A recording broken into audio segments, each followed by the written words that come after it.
is Chris. My history is I came out of the early 2000s anime cosplay scene. So I am very old and I have way too many stories about things going wrong. But that's not what we're here about. We're here about talk about props. We have a wide range of guests. We have Amanda who makes amazing platform armor.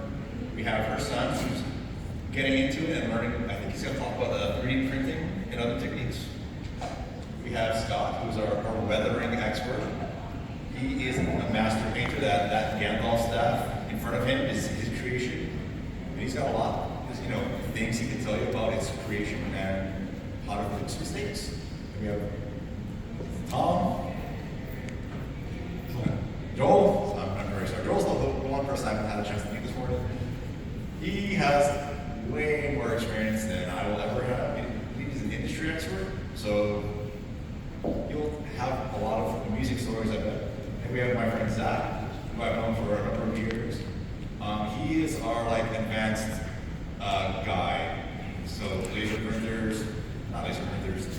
cutters, water cutters, 5-axis machines. He makes stuff you're not going to make in your garage or at your home. And at the very end, we have my friend Keva, and she's going to talk mostly about the stately armor at the end. So let's go away with Amanda. Let's see these guys take us. Good morning, everybody.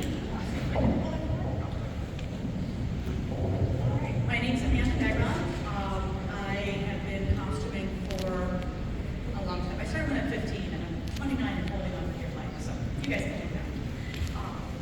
Did my first movie when I was 20, and then just when my husband and I got married, we started doing Halloween people, and it just kind of snowballed from there.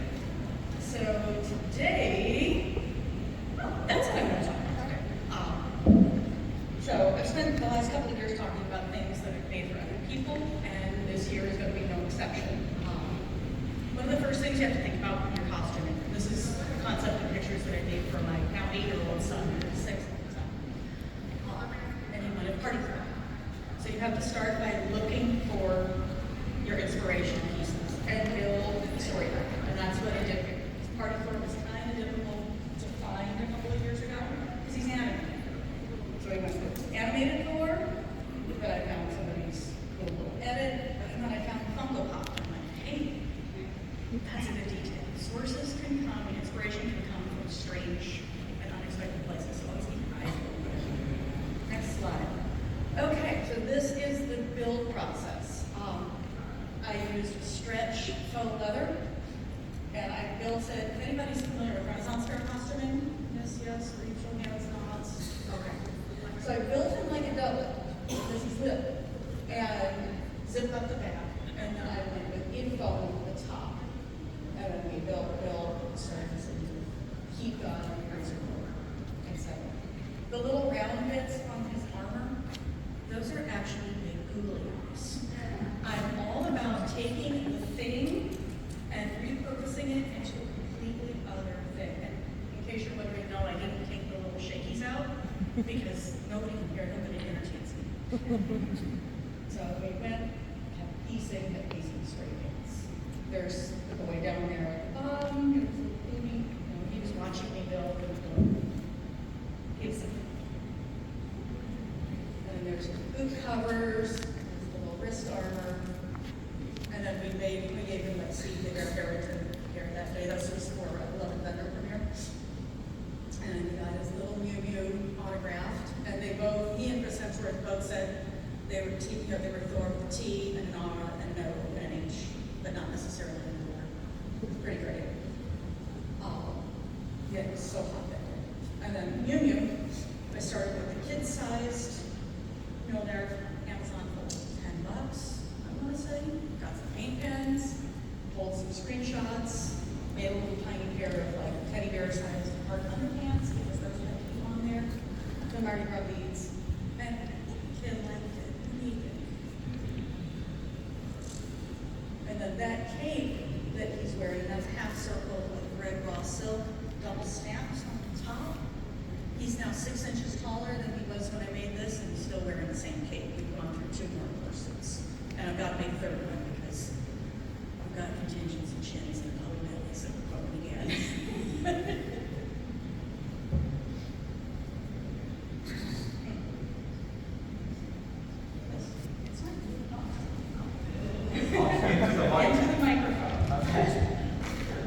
I'm Lars Rurdan. I've been doing costuming for not a long time. I like to have your head. Sorry. Just turned 14. About 8 or so months, I think. I've been working on this costume here, Springtrap, from popular video game franchise and books and comics and Five Nights at Freddy's. So you may know about that. My build process is this mask was easily out of the way with a free 3D model thingiverse, and then I just 3D printed it up and painted it a lot, and so much. It's a lot. Well, so the 3D printing thing, since you're 14, I'm going to assume you have a lot of life experience, about building stuff, how physics work. How easy was it to get into the 3D printing? Not that hard, because I had a lot of friends like Scott who work in 3D printers a lot, and I can easily go to that for troubleshooting, whiskey prints that don't come out well, and see what I can do to fix that. So can you give an example of what you can do to fix something? You can unplug a nozzle, you can turn up the heat on your extruder or your print bed. There's a lot of things you can do to just fix one really small thing. And was it pretty easy to learn? Yeah. All right, so that's pretty easy. And so you got these on the Thingiverse, so you didn't have to design it yourself? No, I didn't. Okay. And so you talked about painting it. Was that painting the plastic pieces? Yeah, just painting plastic pieces.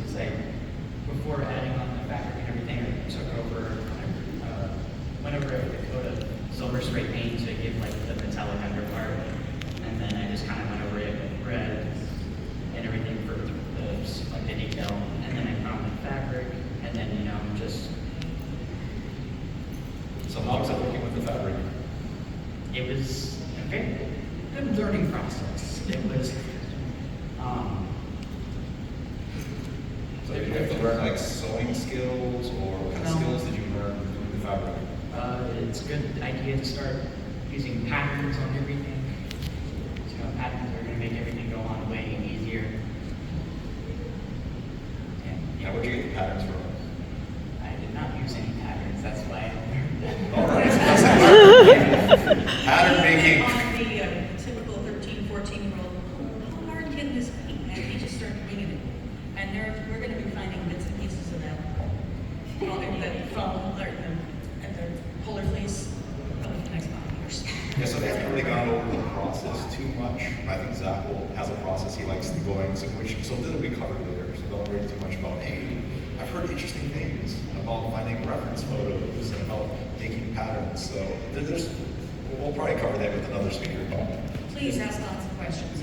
Yeah, there will be a questions section at the end. Anything else you'd like to tell us about your costume? I'm pretty proud of what I did.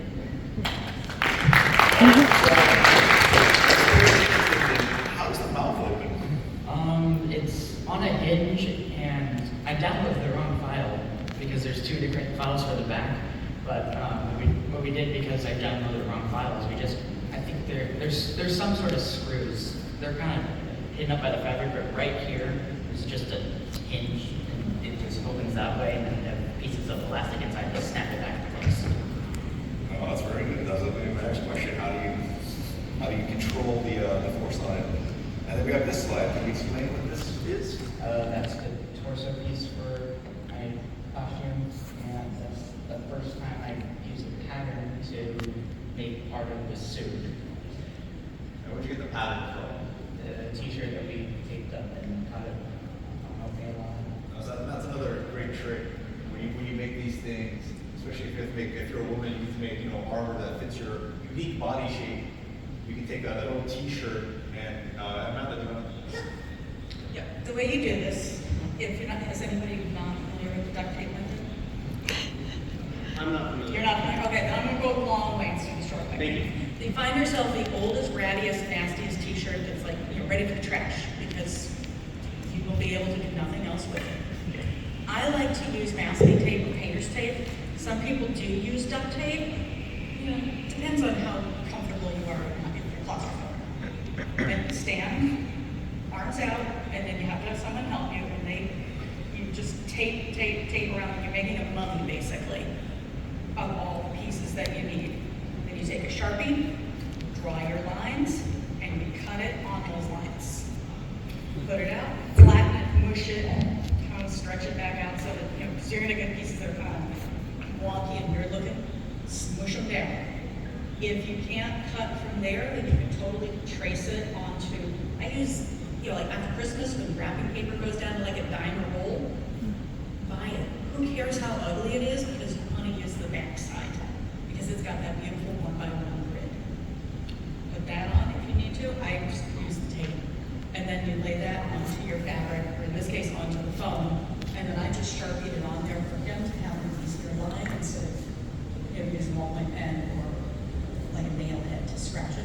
I gave him space and reminded him you've got to add a little bit around so that when you get to fabric, you can flip.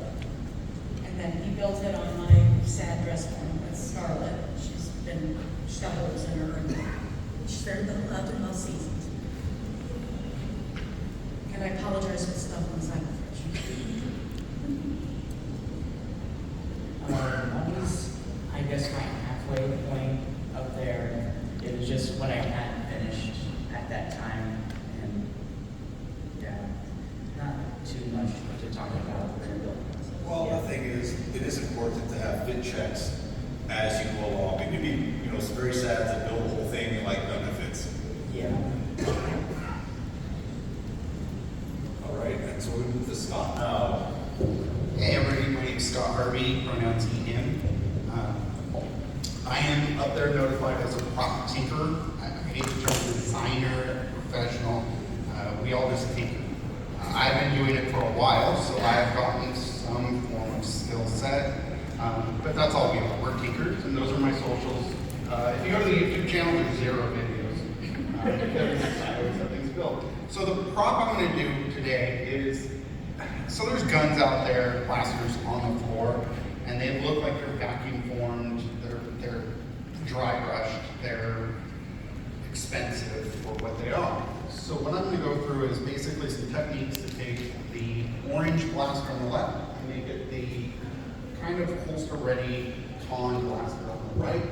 Yes, I know I did the top differently than Mando because I wanted something different than Mando. Next slide.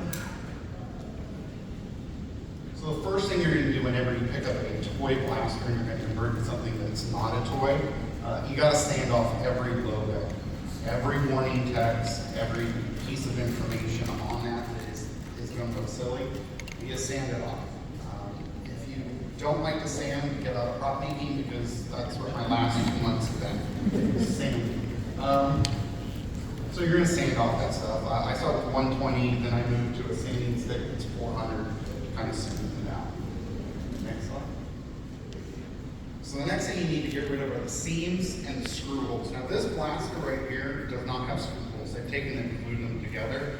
The same company sells Star-Lord's blaster, or I don't know if you call it a blaster. That does have screw holes. I would have liked it to have screw holes because that means you can take it apart and put some blank metal in it to give it weight. This is a very light blaster.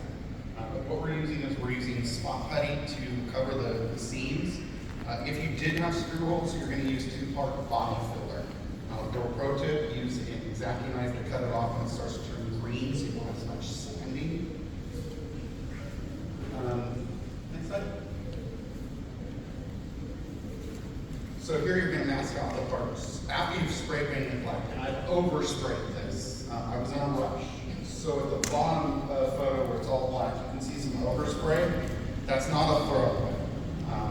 It was in my earlier days, I just gave up. But you can fix that with wet sanding, starting with 400 and moving up 200 grade each time. So 400, 600, 800, 1,000, and finishing up with 2,000. But here what I'm doing is I'm masking off the 2 parts that I want to be different colors. So I want some silver accents in the front, and I want to do a wood grain handle, very similar to the standoffs. So once, now this is where a lot of the there goes the agenda. Yeah, we talked about it, and now it's So the trick to getting a wood grain, you're going to use a spray paint that's a light brown. So think chestnut, nutmeg, those are the two that I use, and I use a glossy finish. Then you're going to use Copic inks in light walnut, and light mahogany.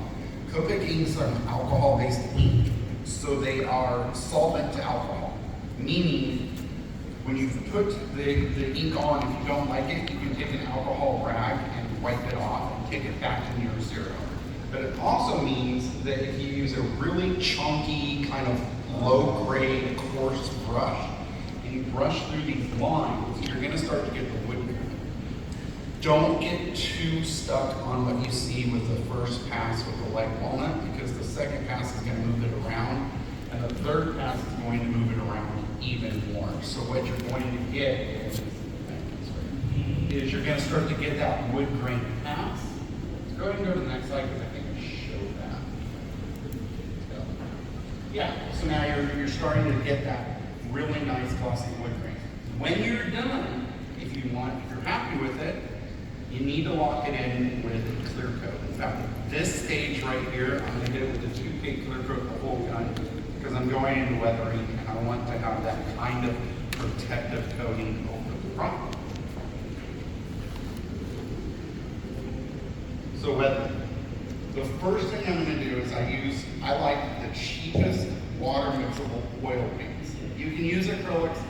I just find that the oil paints, one, give me a longer amount of time, so I'm not having to do small sections. I just did a Mandalorian helmet, did the whole helmet in a wash instead of doing small sections, because acrylic dries a lot quicker. So I started with a brown with a tinge of black, just because we're working on a black crop. If I was working on a lighter crop, I might start with more black and use a little brown to warm it up. But then I'm going to come in and hit the grooves with yellow ochre. And when you wipe that off, it's going to give it that kind of grungy dirt in the cracks. You're going to wipe off 90% of it, you're just leaving a little behind. Next slide. Is rubber.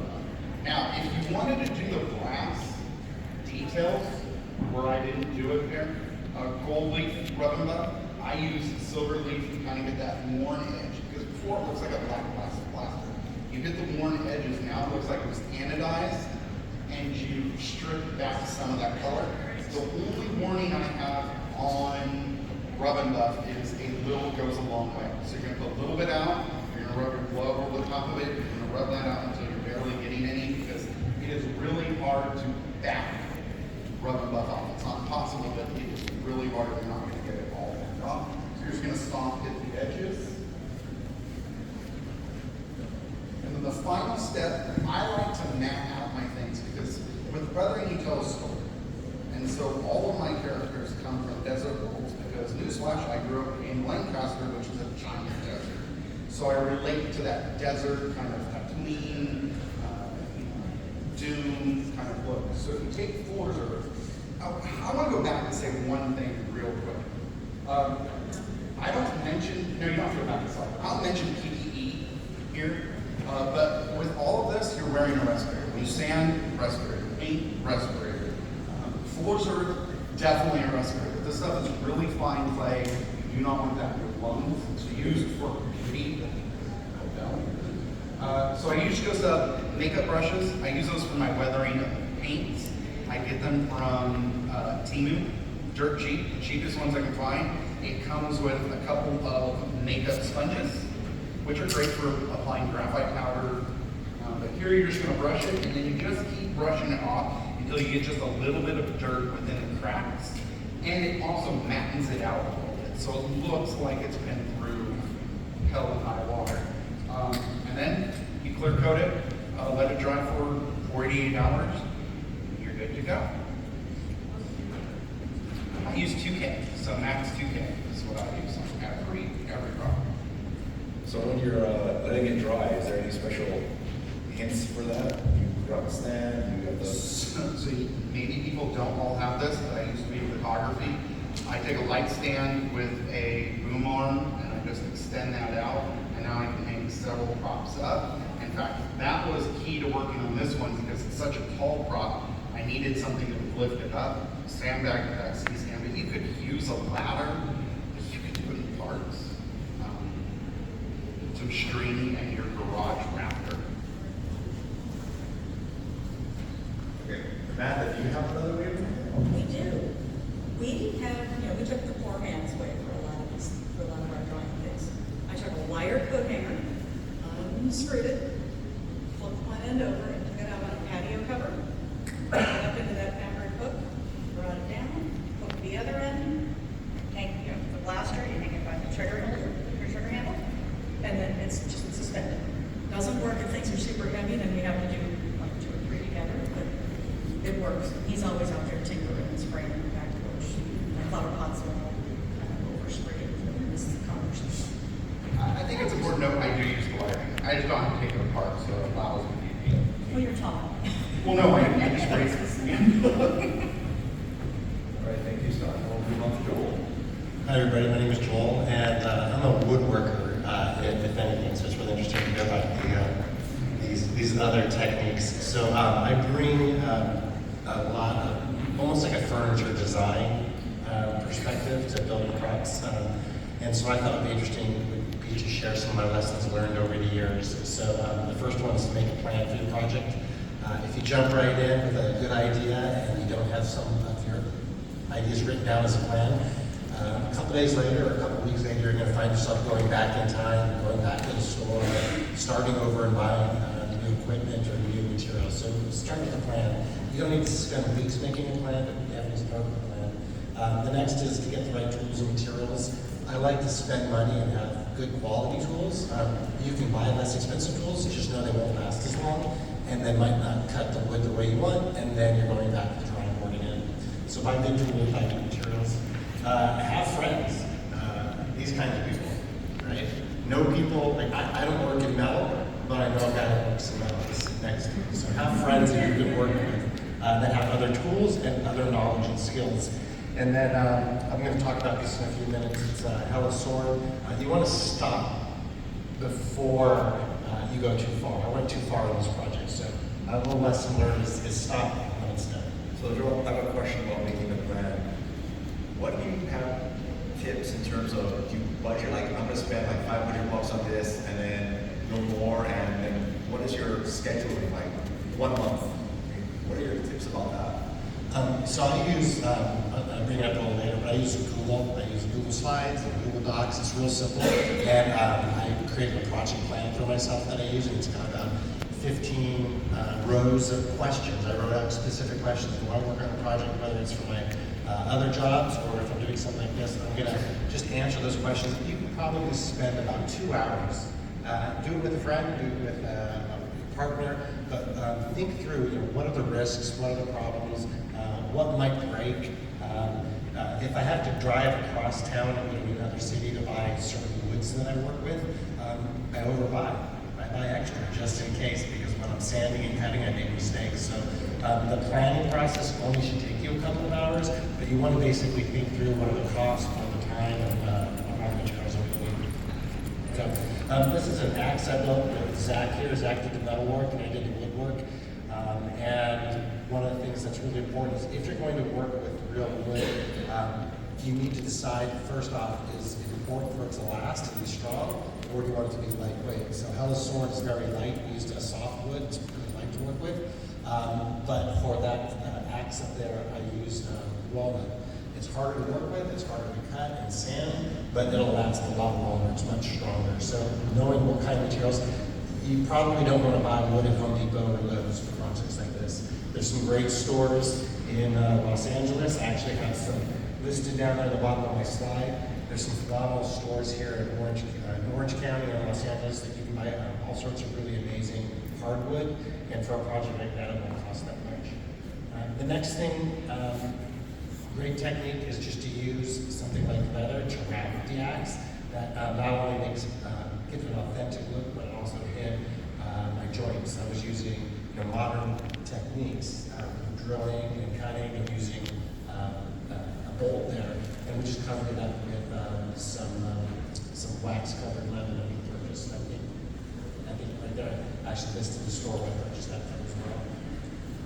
Go ahead. These are three of the most important tools, but listening to my friend Scott here, I realized the one that I left off, probably the first tool to buy, is a good dust collector or vacuum. Okay? You can get that at Home Depot or Lowe's, you can get that online. Having a good dust collection system, whether you're doing painting or cutting and sanding, is really important if you want to protect your lungs. But these are three tools I use a lot. Table saws are nice, they're big and expensive, and if you use a table saw wrong, you can get hurt really bad. Bandsaw is a lot less scary to use, so I've moved towards using a bandsaw over the years. That bandsaw in the picture is probably $1,000. You can get them a lot less expensive, but a bandsaw's a nice tool. And then the other two tools on the right side of the page, they're probably $100 to a couple $100, but they are so versatile. That multi-tool, you can carve with it, you can cut with it. Dremel makes one, and there's other versions.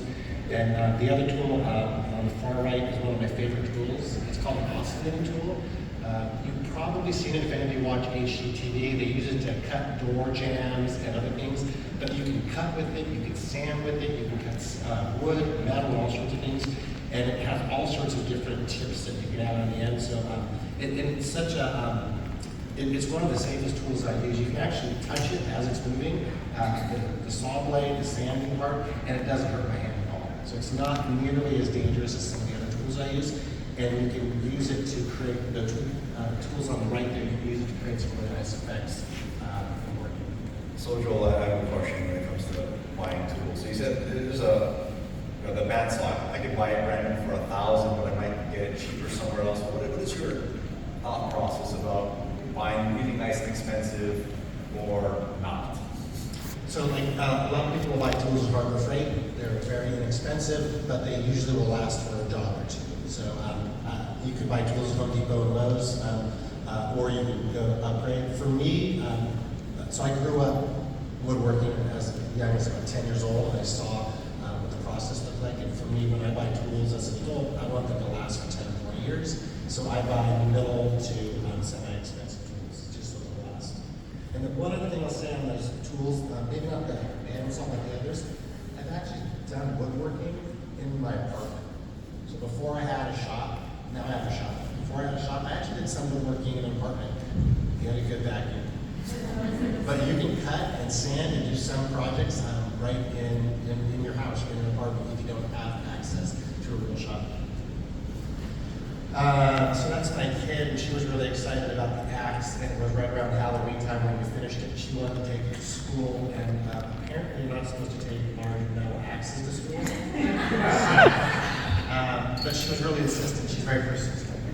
Yeah, exactly. She's very persistent. So I said, why don't we go do your own axe? So we made her the costume, and we made a wood handle, but we made a foam axe for her. So I still like to work with the wood, but you don't have. This is made out of aluminum. It's quite heavy, and you don't have to work with metal all the time. And this is my son, actually. We built a terrarium, desk terrarium, so that's what he studies on. And underneath his desk is his Buton skink, and I just use this as an example. We designed the whole thing using Google Slides. So you don't need fancy CAD software.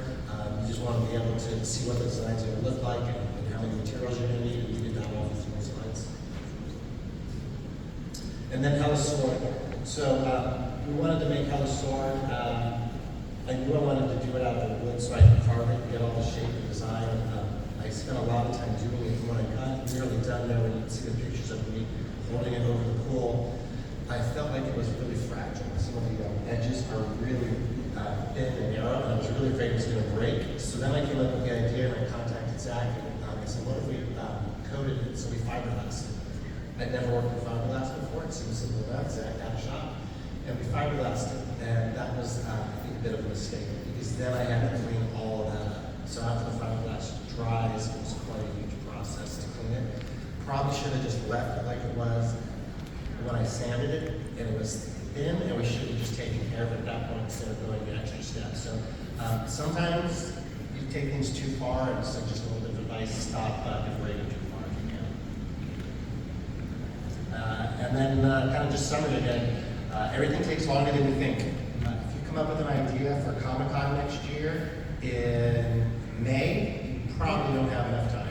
So you probably want to start thinking right now about what costume you want to create for Comic-Con next year, and you'll have 12 months to make it, design it. And then, like I said, have friends, get the right tools and materials, and stop before you go too far. But if they tell you to start fiberglassing everything, maybe tell them no. And hold off on fiberglassing.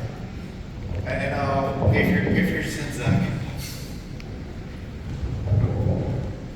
Okay, yeah, so my background is mechanical engineering, welder, machinist, all that kind of stuff. So how I came at the costume world was more wanting to build, trying to do authentic. Now, there's nothing wrong with making foam swords or this or that. All looks good, like what Scott did, turning a plastic one into something that looks metal, fantastic. But my goal is always to make something, if it's supposed to be metal, make it out of metal. And I know a lot of people don't have access to that. I'm fortunate that I do. So a lot of my start of this stuff was the robots. You can see Bender and Rosie there, and Reed have the Gal R2. Done a lot of work with that. That kind of started the robots, but then that quickly moved into So that Dalek, the boys, my son, the fun thing about that Dalek is you can actually put your kids inside of it. Yeah, you actually, yeah. Yeah, because what you do is you put your oldest son outside versus Doctor Who, and you put your middle child inside to control the arms. It is remote controlled, and it's not that easy to control.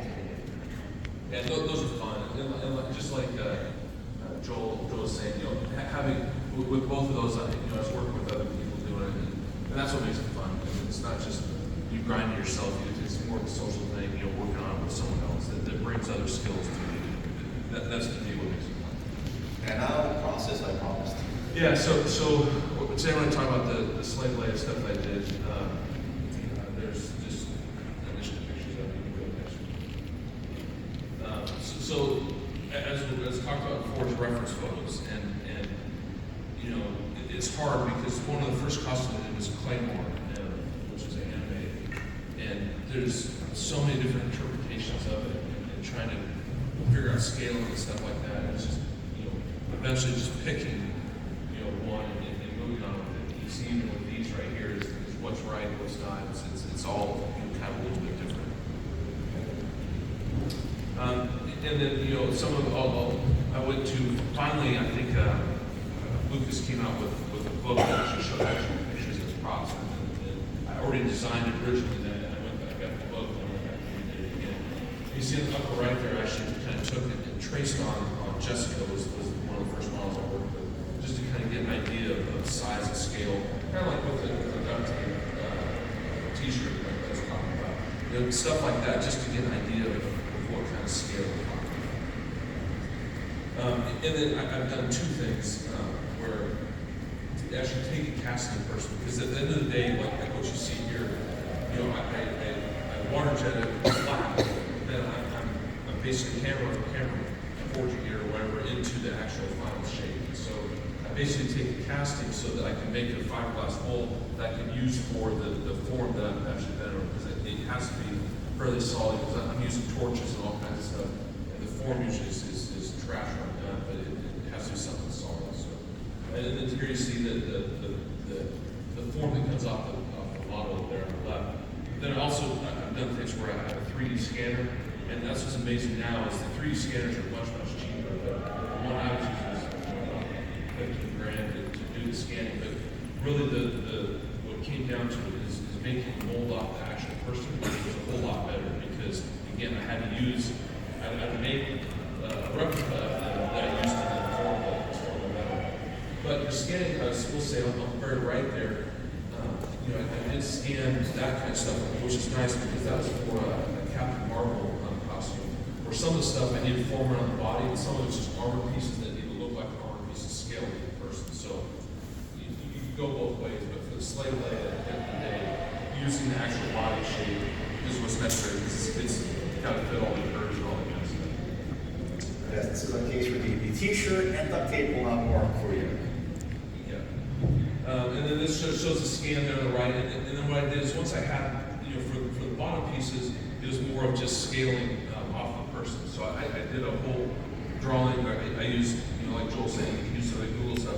I use SolidWorks to create, and then I'll mill the pieces that I'll show next. But the right would be the form that I did. So some of the stuff then, I will take that scan and then I'll draw off that scan what I need to do. For Slave Leia, that wasn't the case, but for some of the Captain Marvel stuff I did, I used that, and then I basically drew my model over, drew the parts off of that.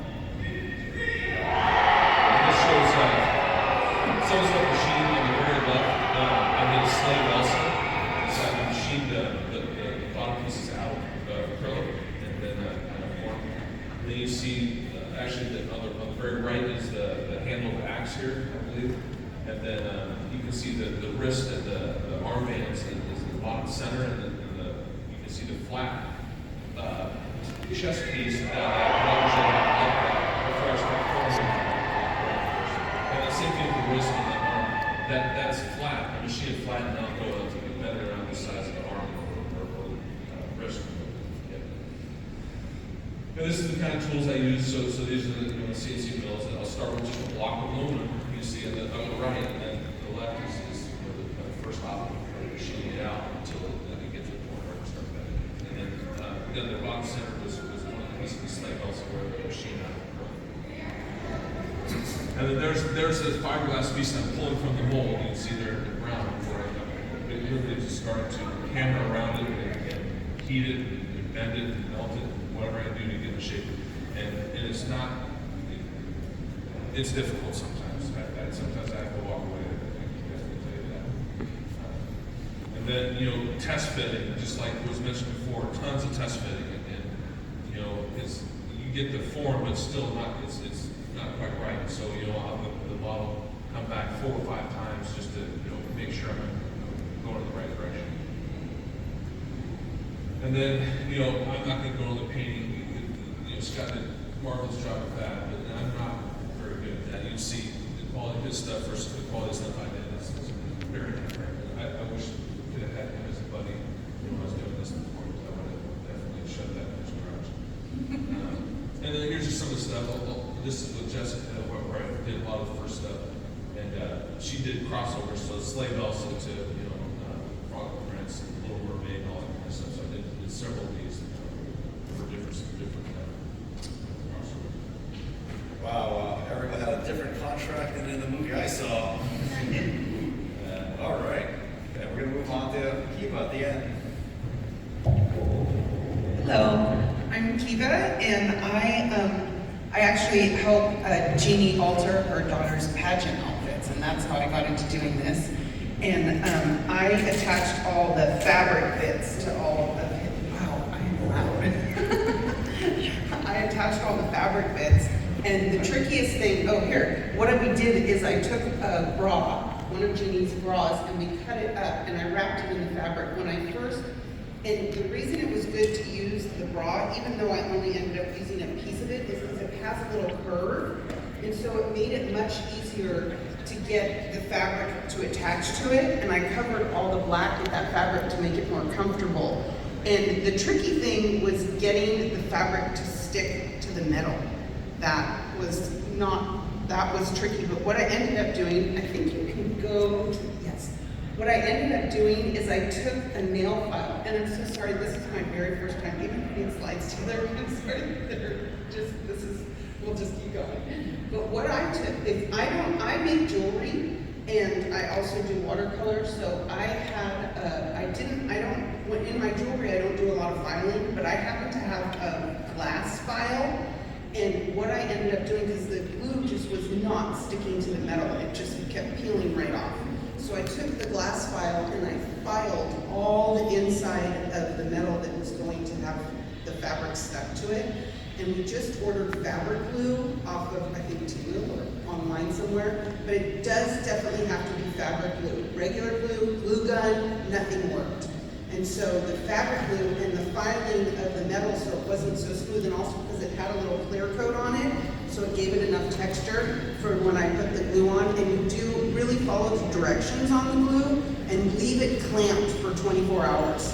if you try to take the clamps off before, sometimes the fabric will stick to your clamp and it'll pull it off the metal. So it really was important to leave it clamped. I think you can go to the next slide here.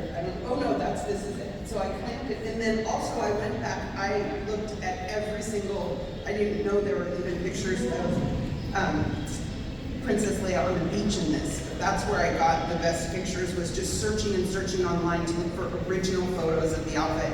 And I did find some from that book online.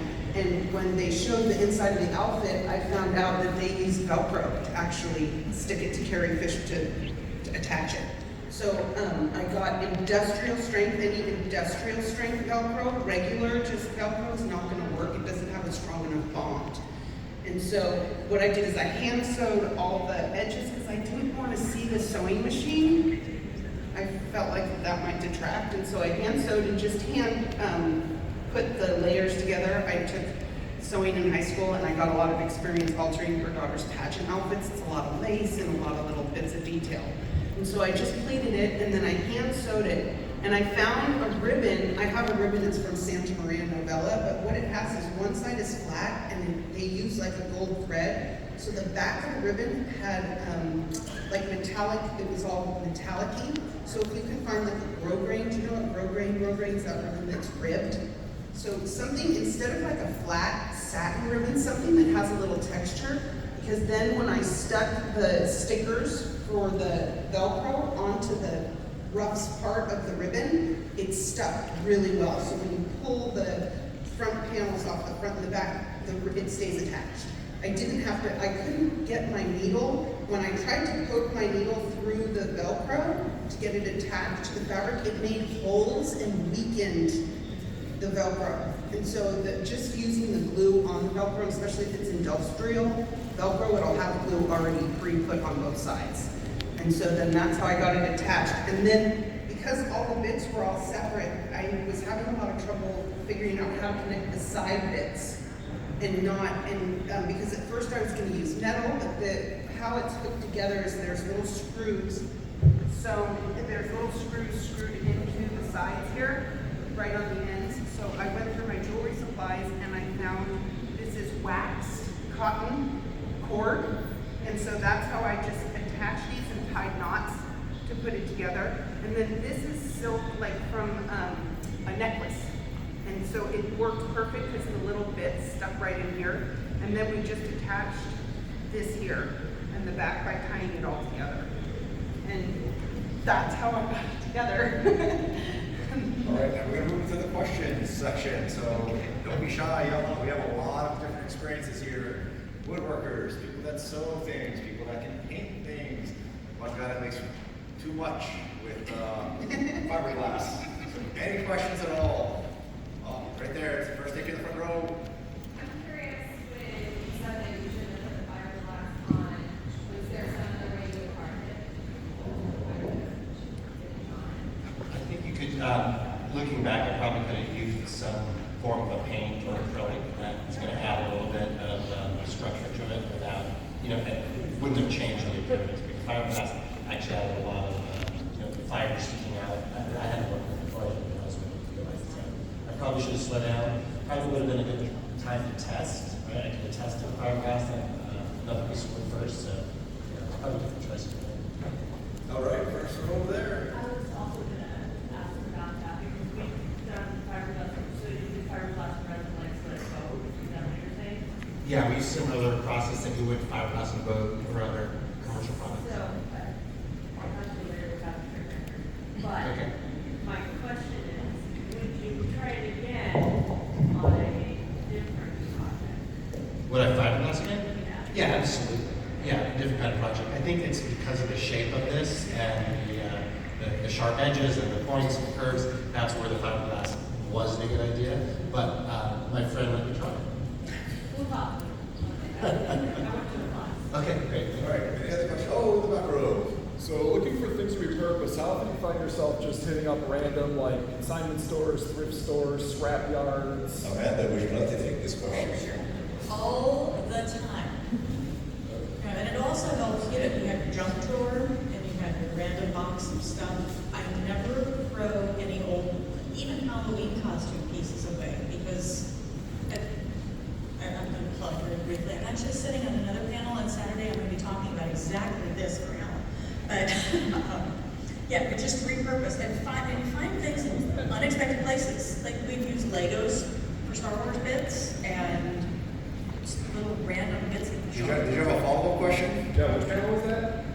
It's called Bootleg Cosplay. Okay. Saturday noon. Yeah, cosplay is very much like, hey, I'm not gonna be able to build this by myself, but if this thing's got the shape I need, I'll just cut it up and attach it somehow, which comes more like the problem solving that Keva had to do, where it's like, hey, here's this metal stuff that I can't bend myself because I'm not a giant 6'4" guy. So how do I get this to do what I need it?